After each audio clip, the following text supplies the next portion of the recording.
I'm a millionaire. I've seen a lot in this life, but nothing could have prepared me for what I found that morning out in the wilderness. In the middle of the forest silence, I heard a desperate cry, and when I drew closer, I saw a pregnant woman trapped in a hunting snare, while wolves began circling around her. In that instant, I realized that if I didn't do something fast, something terrible was going to happen. But before I tell you how it all ended, I want you to watch until the very end, and then leave a comment telling me what you thought of this story. Give it a score from 0 to 10, and tell me what city you're watching from. I really want to get to know you better, and if you enjoy the story, subscribe to the channel to support my work. The cold doesn't warn you, it simply takes over. First your fingers, then your lungs, then your judgment. Harrison Blake, 44 years old, a self-made millionaire who had built one of the largest logistics companies in the American Midwest, was not out in the mountains looking for anyone. He was running away. From meetings, from lawyers, from a past that kept knocking at his door. His annual retreat to the isolated ranch in the Blue Ridge Mountains was the only time he allowed himself to be just a man. No title, no tie, no granite armor he had spent decades constructing. He was walking with Rex, his 10-year-old Belgian Malinois, along the same trail as always, when the animal stopped, sniffed the air, growled softly. And then Harrison heard it, not a scream, but something worse. A suppressed moan, almost silent, like someone who had learned that crying out loud for help was dangerous. Among the frost-covered bushes, her ankle caught in a cruelly snapped hunting trap, was Caroline, 32 years old, 8 months pregnant, her lips blue from the cold, her eyes wide open but her mouth shut, as if the world had trained her not to make a sound. She looked at him without begging. She simply waited, with the quiet dignity of someone who had been overlooked before. In the background, between the trees, gray wolves were circling. The frost coated everything in a white and merciless layer. The temperature was barely above freezing.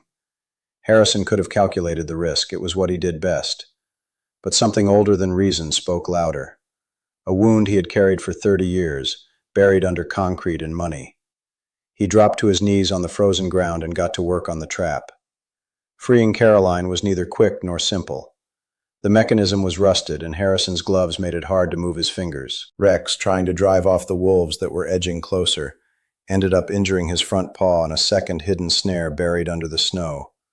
A silent sacrifice that made Harrison pause for just a moment, look at the dog, and swallow something that was not just saliva. He wrapped the animal's paw with his own scarf, lifted Caroline in his arms, and walked 40 minutes through the snow back to the ranch. Caroline did not say a single word the entire way. Back at the ranch, while Harrison boiled water, wrapped her feet in blankets, and the dog rested with his bandaged paw, she watched everything with those enormous, wary eyes. When he asked what she was doing out alone in the mountains, she answered only, "Trying to get somewhere." It was Frank, the ranch's trusted caretaker for 15 years, who finally revealed on the third day what everyone in the area already knew, but was too afraid to say out loud. Caroline was a recent widow. Her husband had died suddenly several months before, and the rightful heir to a large stretch of land that shared an exact border with the ranch of Dale Harmon. A local businessman known for his public generosity and his private cruelty, Dale had tried 3 times to pressure Caroline into selling the land. She had refused every time. And then the coincidences began. Cut fences, veiled threats, and finally, the hunting trap on a trail she walked every week. Harrison listened to all of this in silence. He poured the coffee. He said nothing. But his eyes, for the first time in years, lit up. The problem was that Caroline did not want help. That was the first great surprise for Harrison, and the most painful one. When he offered to bring in his lawyers, she refused with a firmness he had not expected from someone so quiet. "Every time someone helped, I came out worse," she said without lifting her eyes from her cup. "You have a lot to lose if you step into this." She was right, and Harrison knew it. Dale Harmon was not just a wealthy man, he was a connected man. Nathan, Dale's lawyer and a regular at the same clubs as Harrison's business partners in Washington, D.C., had already suggested discreetly to 2 commercial partners that Harrison's involvement in the land dispute would be inconvenient for everyone. The message arrived through Victor, Harrison's accountant, in a tense phone call in the morning of the seventh day. "Harrison, you need to walk away from this, now." It was the first time Harrison felt the ground shift beneath his feet, not from fear, but from recognition. He had seen this scene before, from the other side. When he was 8 years old, Harrison had watched his mother get driven off the family's land through a fabricated legal process. She left with him by the hand, unable to prove anything, without anyone raising their voice. That memory, which he had sealed away with work and money for decades, came back with the force of a fist to the chest as he looked at Caroline and at that belly that grew a little more every day. He was not leaving. But before he could act, Caroline went into premature labor on the 9th day, triggered by the stress and the exposure to the cold. The snowstorm that had been falling for 36 hours made any kind of transport impossible. Frank tried to send word of the emergency by radio, but the signal had been cut. Travis, a contract worker who had been hired 3 weeks earlier for maintenance, had damaged the antenna. Harrison, with the help of Margaret, a retired nurse who lived 2 kilometers away and arrived on foot through the snow after Rex, even injured, left the ranch alone and barked at her front door, spent the entire night at Caroline's side. When the baby's cry tore through the silence of the early hours, Harrison was kneeling on the wooden floor of the ranch, his hands shaking and his eyes wet for the first time in years. Dale Harmon showed up on the 11th day. Not in person, of course. Men like Dale never show up themselves. He sent Scott, his right-hand man, with an envelope.